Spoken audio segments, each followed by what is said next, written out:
you've been through quite a lot one way and another through your lives. Have you individually or together considered suicide? No. Why? We've got more to live for than we've got to die for. Yeah.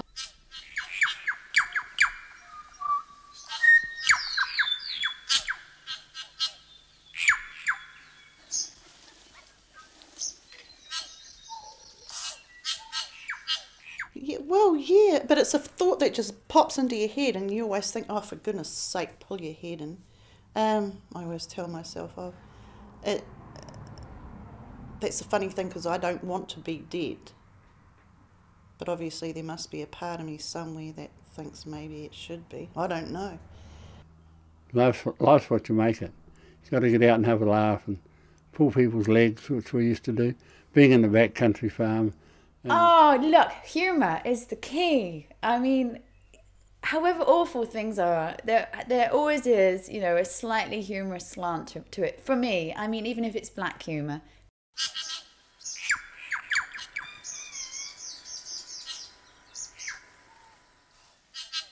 Having been born a fifth generation to the land, farming was a natural thing that we took on. We took over from Mum and Dad, and when they got to the close, I think, to their 70s, and we farmed for 46 years on the family farm, and that was my aim when I left there to come here, was to keep the farm going, even though it wasn't profitable at the latter end of my term there. We were just farming it away, in other words. The prices would be that fluctuating. You buy in calves and they'd be dear, and by the time they're ready to go in 18 months, 2 years' time, the price of beef would be down, and wool was the same. We used to rely on the wool for income. Of a latter year, it was just useless. It was actually costing us, for time we mustered the sheep in off the hills and had to do all the work over the year to get mount. We got off the wool. In fact, one year I got a bill for $2. So this is the trouble. You have a disaster like that and 650 ewes, heavy and lamb, all dead. Well, you've got no income for several years. And you've just got to weather the storm. You can't buy anything, fertilisers or anything to really push the production or do anything, which is the main thing with farming. You just had to sit there, and it's been the downturn and everything. It just gets at you. I reckon I've gone through that times. That I just felt, what the hell am I doing here working? As Francis will tell you, I work 7 days a week, non-stop, and if you added up the hours I did, I did 9 or 10 in a week, because I could go and I could go contract baling and things at nights. Loose and hay has to be done at nights, and I've been known to work 25 hours in a day. Well, that's getting into things. One's a bit shy and the other one's too outspoken, I know. Yeah, we know. Well, we'll hear from the shy one. So tell me about what happened with your son. Well, he was the third son, so he decided to get a job off farm because the other ones were taking it over, sort of thing. He did an apprenticeship in carpentering and he got through, and then he was living with Karen, and then they got married. But they would come up every weekend because they loved the farm, and Karen would say, he's grumpy, he won't talk to me. And we didn't sort of pick it up enough. But in the end, of course, 13 months into the marriage, Karen left, and that upset the apple cart. Owen, I had to take him to Nelson, to Noah 2. He got locked in a room by himself and nobody could see him for about 3 weeks. All he wanted to do was kill himself. And I felt it wasn't a case of if, it was a case of when. Because he came home, they sent him home on a promise to the psychologist that he would come back on Monday for the weekend. I thought, how stupid are you? Anyway, I had to drive my car right up to the gun cupboard. He was a carpenter, he could have got in it, I'm sure, but to stop him even opening that cupboard while he was home. He eventually got over that trip, and he came back and he lived by himself for a while, and then he got a flatmate in. One saviour was he didn't mind going to work. He always got up and went to work. It didn't matter if he'd been at the hospital the night before because he'd taken alcohol and pills and had his stomach washed out. He still went to work. He got a knife one day. He always rung us and said, "I've got a knife, I'm going to kill myself." This was one weekend. So this time I had to sign the paper and they had to go back to Nelson. It took a long time, but eventually he came back. But every time he rang up, I cringed. He was on a hunger strike. I haven't eaten. I can't go to work today. I haven't eaten for so many hours, and all this sort of stuff. He tried every trick in the book. He eventually got over the stage where I thought, well, you're not going to kill yourself, but you always told someone before you did something. One day he came up to the farm and he took a gun back, and then, of course, he rang me from town and said, "I've got a gun." Oh, great. So I rang the cops. That wasn't very helpful. In the very end, it was tough love. I said, "Well, that's not my fault, Owen. You get on with it." And he apparently rang his sister and said, "Oh, Mum doesn't love me anymore." But after that, he picked up. To get out of it, once you go into that depression, is a long, long way and damn hard on everyone.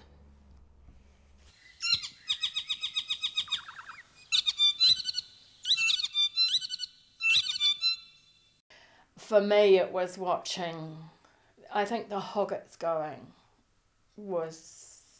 that's the only time that I'm aware that we have sold Hoggets, and that was just devastating because Ron and I had worked for years lifting the production and tightening the sheep breed up to how we wanted, and then to see your young stock go, that was a pretty hard day.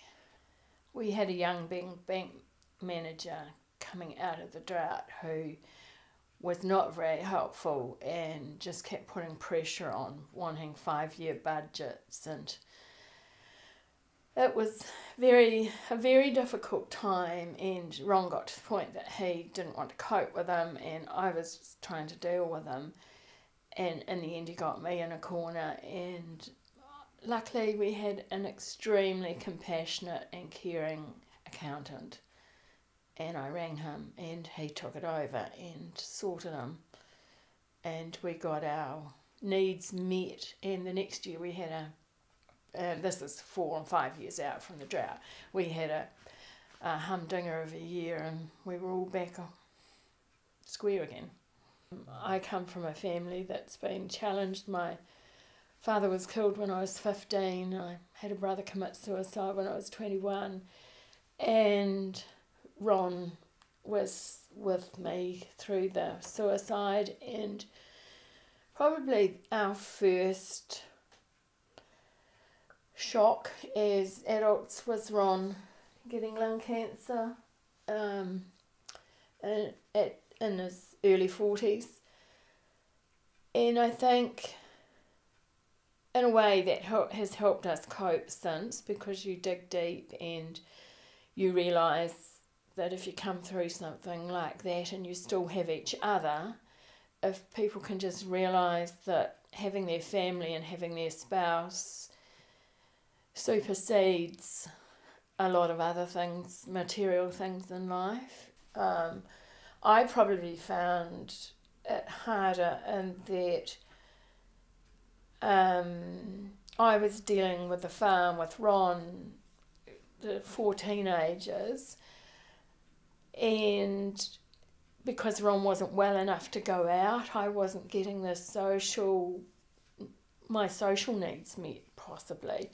I did carry on. I was involved with guiding, and Ron encouraged me to carry on with that to try and keep my life a little bit in perspective. You could say that we were depressed during the drought, but it wasn't to the point that we needed a doctor's No. intervention. We were able to talk it through between ourselves and manage that.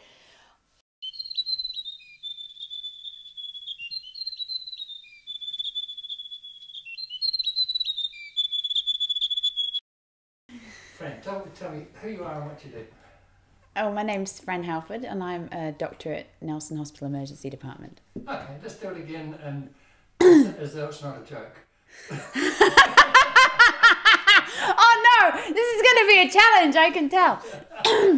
I mean, we kind of aren't at the bottom of the cliff, actually, because the poor paramedics and the police are really at the bottom of the cliff, because, you know, they see so many more suicides than I do, because they see the people that did it, right?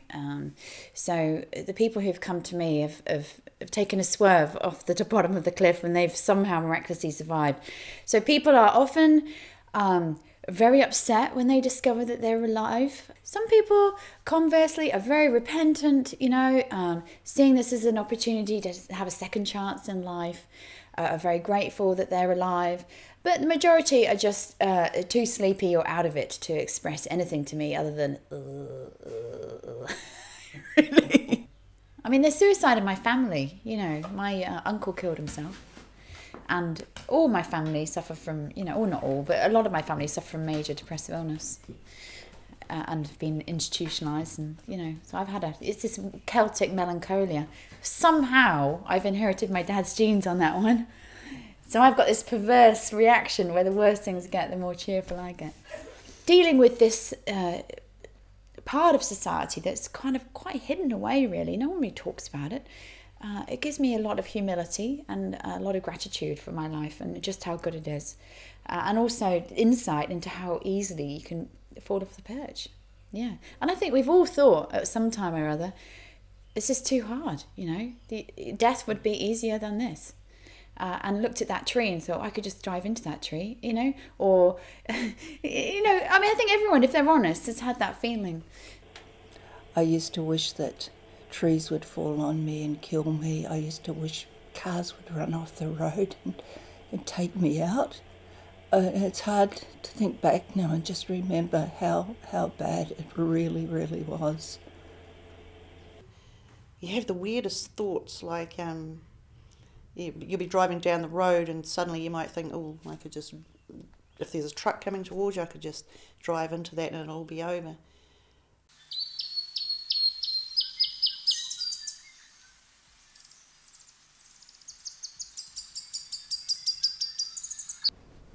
There's no book on how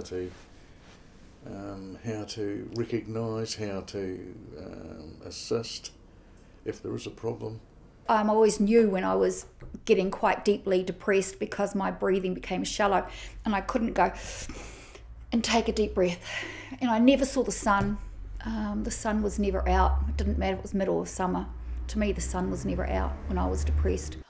Mainly the ability to lead a normal life that fits in with other people, and that can be timing issues, that can be sleeping more, seeking seclusion, not eating in a normal pattern, not interacting with people, ostracising people. Being depressed is depressing, yes. It is for other people too, I think. A person once said to me one day, God, it's depressing being around you sometimes. I think, yeah, maybe it's hard to be enthusiastic when you're depressed. I would cry out loud when I was in the car, when I was driving down back roads where I knew there was nobody around, no houses. I would cry and scream and scream out loud, why are you gone? It's not fair. Why can't she come back? All this sort of stuff. And I thought I was crazy until I happened to be sitting on a plane beside another lady that had lost her son. And she said that she did the same thing. She had an area that she had to drive over a hill to get to her place in the country. And it was about 4 or 5 k's long. And she said that it was just once she got to the hill, it was her screaming time. And she used to scream all the way over the hill. So I thought, well, I'm not crazy. There's other crazy people out there like me. Most of the time I just want to be alone and I can't be bothered with anything. All the things I love doing, I just can't do when I'm depressed. All my artwork. If I'm depressed, the hand won't work. It sounds really odd, but yeah, depression's pretty bad. I have no motivation at all when I'm depressed. So yeah. what do you do when you're depressed? Read, whinge to myself, good job, I'm alone. Cuddle the cats. Cats are good for cuddles. Yeah, just hang out by myself and just be a boring old fart, I guess.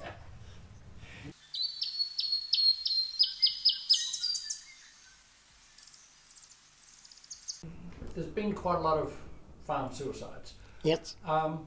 What's your attitude to them? How do you feel about those people who have committed suicide? Well, they're lucky they've left a mess. yeah, yes. They're out of it. Words, I was just trying to think of them. I honestly think that they go there and they commit suicide. Everything for them is cleared up, but what they leave behind is a disaster. How is the wife supposed to get and work a farm when she's got other children? She can't do it. The farm's got to be sold. Then she's got to be able to get the kids to school. She's got to be able to change schools, and there's that many things that come into it once it does happen. It's not just the funeral. If they thought about it, it would be totally different. No, they certainly don't think of the devastation that they leave to everybody.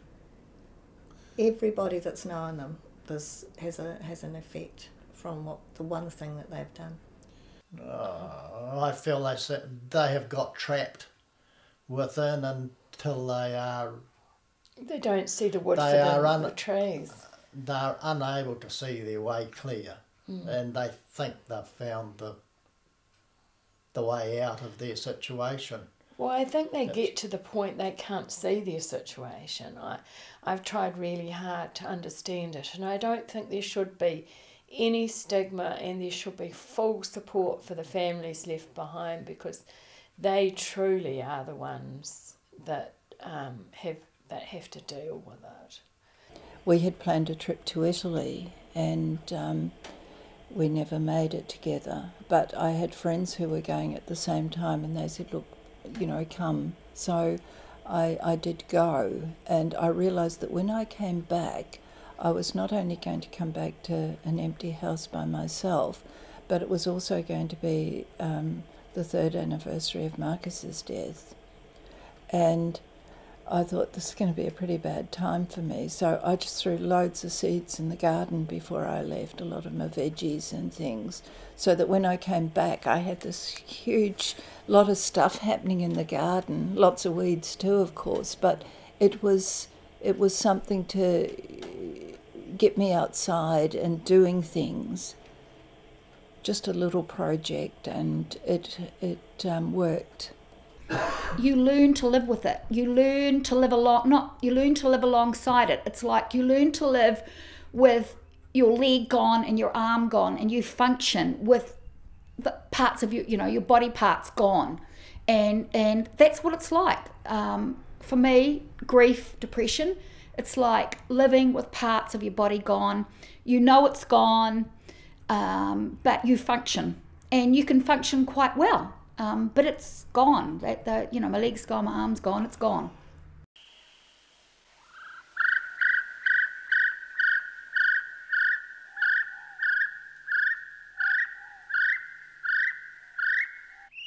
I was on antidepressants, but they make me feel dizzy all the time. Well, not all the time. Quite often I would feel quite dizzy, like you've had a few. And I suspected that that's what was causing it, so I went off them and I came right, and then I went back on them. When I went back on them, it was worse than ever, so I just stopped them. Now I don't take any antidepressants. Just take vitamin V tablets V? V? What the hell's V? I've never heard of vitamin B. Vitamin B tablets. When I remember to take them, that is. I kept having thoughts about killing my favourite cat. That's how weird it was.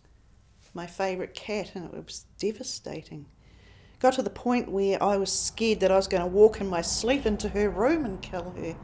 So I went to the doctor crying and said that I was going nuts because I thought I was.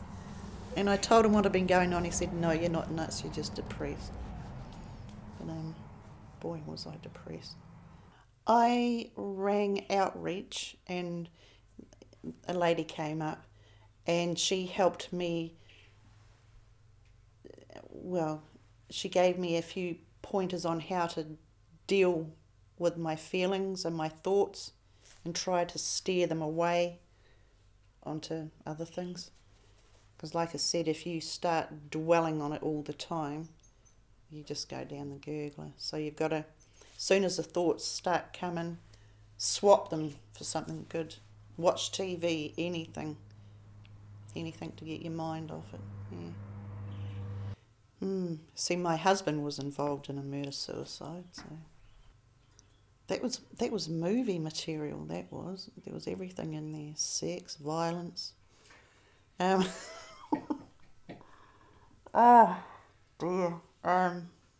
But no, not drug related. But on the day he was killed, Mum and my brother and I went and picked it. We were heading down there to the house to pick some stuff up, and Shane was supposed to have left the key out and he hadn't. And my brother was just breaking into the house when the helicopter arrived in the paddock. And sounds funny at the moment. At the time, it wasn't. And all these guys in black got out, and they run across the back paddock from our house and up through the pines up to the cow shed. And I knew then that Shane was dead. You just think, well, that's not something you see every day, is it? No. As you know, your whole world is turned upside down. Life was completely different. You kind of feel lost, but at the same time, I knew that I had to be strong for the kids, and so that's what you do. You be strong for the kids, and you kind of stuff it in the background. Although you think you're dealing with it, I was sort of dealing with it on the top, but I was still stuffing a lot behind. And when the kids left home, all the stuff I'd stuffed behind came up and kicked my backside. Yeah. And I got really, really depressed. I actually thought I was going nuts. But what was happening was all the grief was coming back, the grief about what happened to him. But I've been stuffing it, like I said, stuffing it down and not acknowledging it. Yeah. But that's the worst thing for me. I know if I don't deal with it, that'll come back to haunt me. Yeah.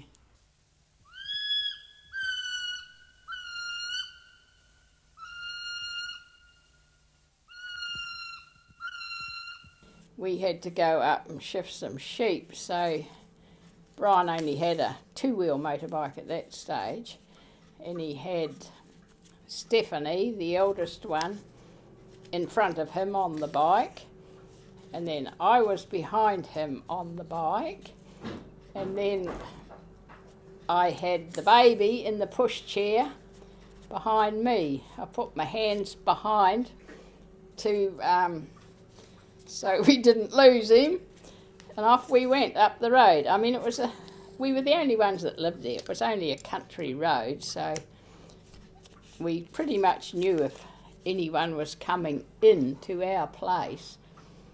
But you wouldn't do it today, would you? It would be very much frowned upon. And because we weren't silly, I mean, we just went very, very slowly. No more than about 30 miles an hour. Oh. No, the dogs had to keep up. I doubt whether it was that fast. I had this big heart bypass, That took a fair bit of getting over. It took a lot of getting over. It's quite a devastating type of thing, really. In what way? Just the drugs, and you cut up here and they've sewn you up inside with, I think, the number 8 wire, you know, the old number 8 wire thing. Oh, he went from very active to very inactive, and couldn't do a lot, couldn't do anything. And he did start coming right, and then he started going backwards, and that's when we found out that he had a lung problem. So they both had the same bad symptoms. You know, some people come out of this, having this big operation, in a week they're away, good. Others a fortnight, a month, 2 months, 3 months, 6 months, 12 months, 1 year, 2 years. Some never come out of it. They just flop, you know. And I was determined I wasn't going to be like that, so I decided I just got to keep myself very positive. I did find it hard when I first came home from the hospital. My wife was going out to some sewing class, she was learning quilting, and she went out every Monday night, and I'd be left at home on my own. It's a bit quiet, nothing much on TV. Then I used to get on the telephone, ring up our relations, have a yarn with somebody, and after a while I started to come right, you know. He's good. It was me that had to learn to handle it. He was just so slow, and I've always been fairly fast and doing far too much, and I just couldn't cope with having to stop and wait. He didn't like me tearing around. I suppose he knew I was doing it because he couldn't do it. And that's a bit sad, really. I told myself, this is our life now, and to come to terms with it. And you've got to try and forget everything, have a laugh, yeah, and get people around you. Don't shut people out of you. Get your friends around, or try and get people coming in to see you.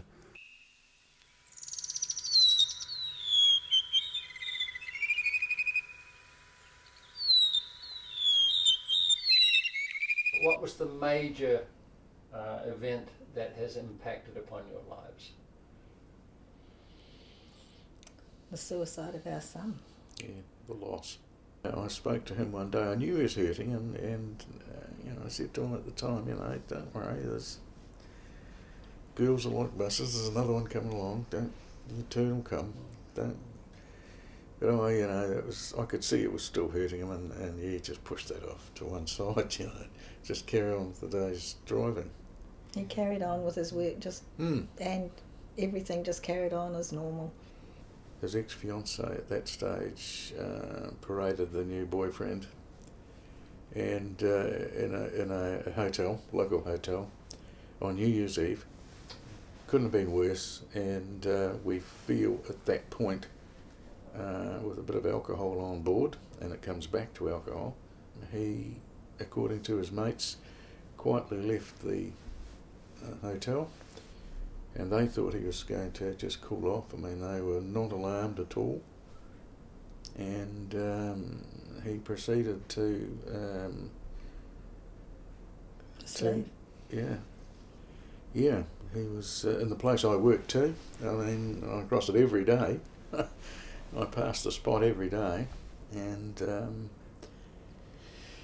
there he was. And we checked. He'd left a note. Rang the local police, and knew the officers pretty well, so they were extraordinarily helpful as well. So yeah. Is that you or me? It's the bread maker. Oh, it's the bread maker. What was it? Bread maker. Oh, jeez. How long's it going to go on like that for? Stop. Surely. Is it? About 5, that'll go, and then it'll just go like that, and then 5 minutes later it'll stop. And here I found myself in the situation that my wife's sitting out in the car waiting, and I'm on sticks, and on crutches, and I had to virtually, there was no easy way. I mean, I just had to go and tell her. The local contractor wanted him to carry his coffin on the truck, his own truck. There was just wall-to-wall people. This room was full of flowers. I dreaded seeing the florist come up the driveway. That's when everything started to really compact, because Andrew used to come in the back, he'd park his truck on the back street and come in the back door, and I kept waiting for that back door to open, and it didn't, and that's where it got really hard for me. And the thought of going out to meetings and things like that became quite strained. We just wanted to be at home. Yep. We just didn't want to We sort of went mix. into a show. And yeah, we sort of, that was the hardest part, just having the motivation to keep going. Because he's gone, but things carry on. The mail still keeps coming. People that don't know will come in and say, "Hi, how's Andrew? What's he up to?"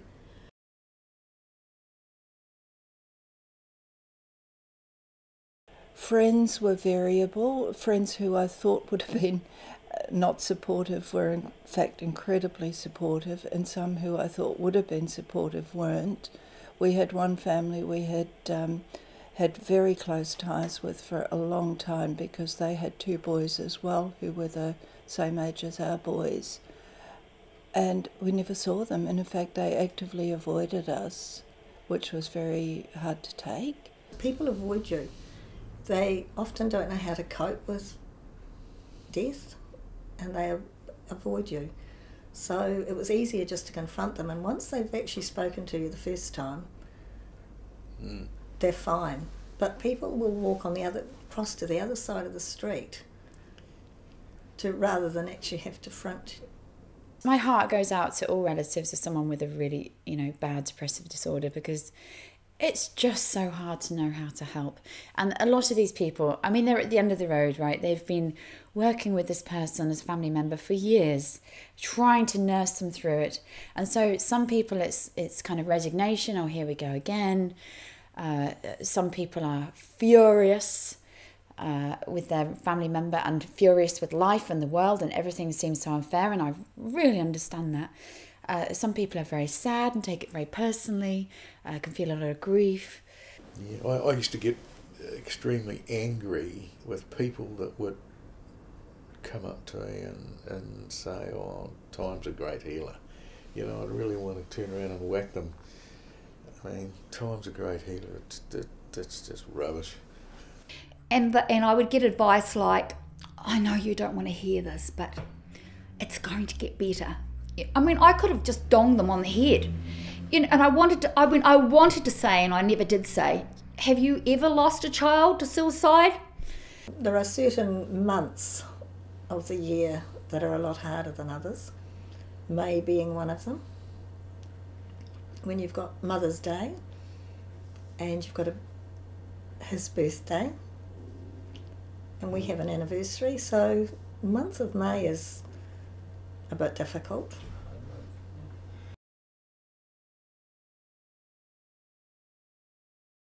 So for other people listening to this, who are depressed or considering suicide, any advice for them? Don't. In a word. Don't do it. To think of the people around them, the closest people around them. What is it going to do to them? Yeah. What is it going to do to the people that love them dearly? Don't lock yourself away and dwell on it, because that's not good. If you've got friends, get them to come to you or go to them. Ring outreach. Well, first of all, realise you're not alone. Everyone has hard times. Everyone has really bad times. But there comes there's a point where it becomes overwhelming and it's interfering with your life, and you need to get some help sooner rather than later. And it really is okay. And there's this kind of staunch, she'll be right attitude in this country that I think is great to some extent. But there's some point where you can say, I'm not coping, I'm not doing well, I feel at risk, I can't carry on like I am. And probably the first person to go to might be a friend or a family member, or just talk to somebody. It doesn't matter, you don't have to make an appointment, just grab someone and just talk to someone as a first step. And then, your GP is a good port of call, because there's a lot of free counselling and a lot of support out there available, and all you have to do is kind of press the button. And there are so many people in this community who want to help you. So probably the GP is the first one to go to. You could call a counsellor, there's lots in Yellow Pages, and you can just pop along to see one of those. And there's a lovely group of people in Nelson region. And there's all sorts of other avenues of getting help. If you're really desperate, a lot of people just turn up to A&E. And I'm not saying do that, but at the end of the day, we'd rather see you than not see you if you're going to top yourself, because that's why we're there. Try and go for a few new interests. Be with other people. Try and forget your life just for a short while. If you can get your brain thinking about other things, then you think, I didn't think about myself for half an hour or an hour. Try and forget everything. Have a laugh. Yeah, and get people around you. Don't shut people out of you. Get your friends around, or try and get people coming in to see you. Go and see your doctor and get counselling, because it's just such a horrible place to be in, and the sooner you can get out of it, the better. And if you do need medication for a while, take it. But not without counselling, I don't think. I think you really need to work things through.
Whatever makes you feel good, do it.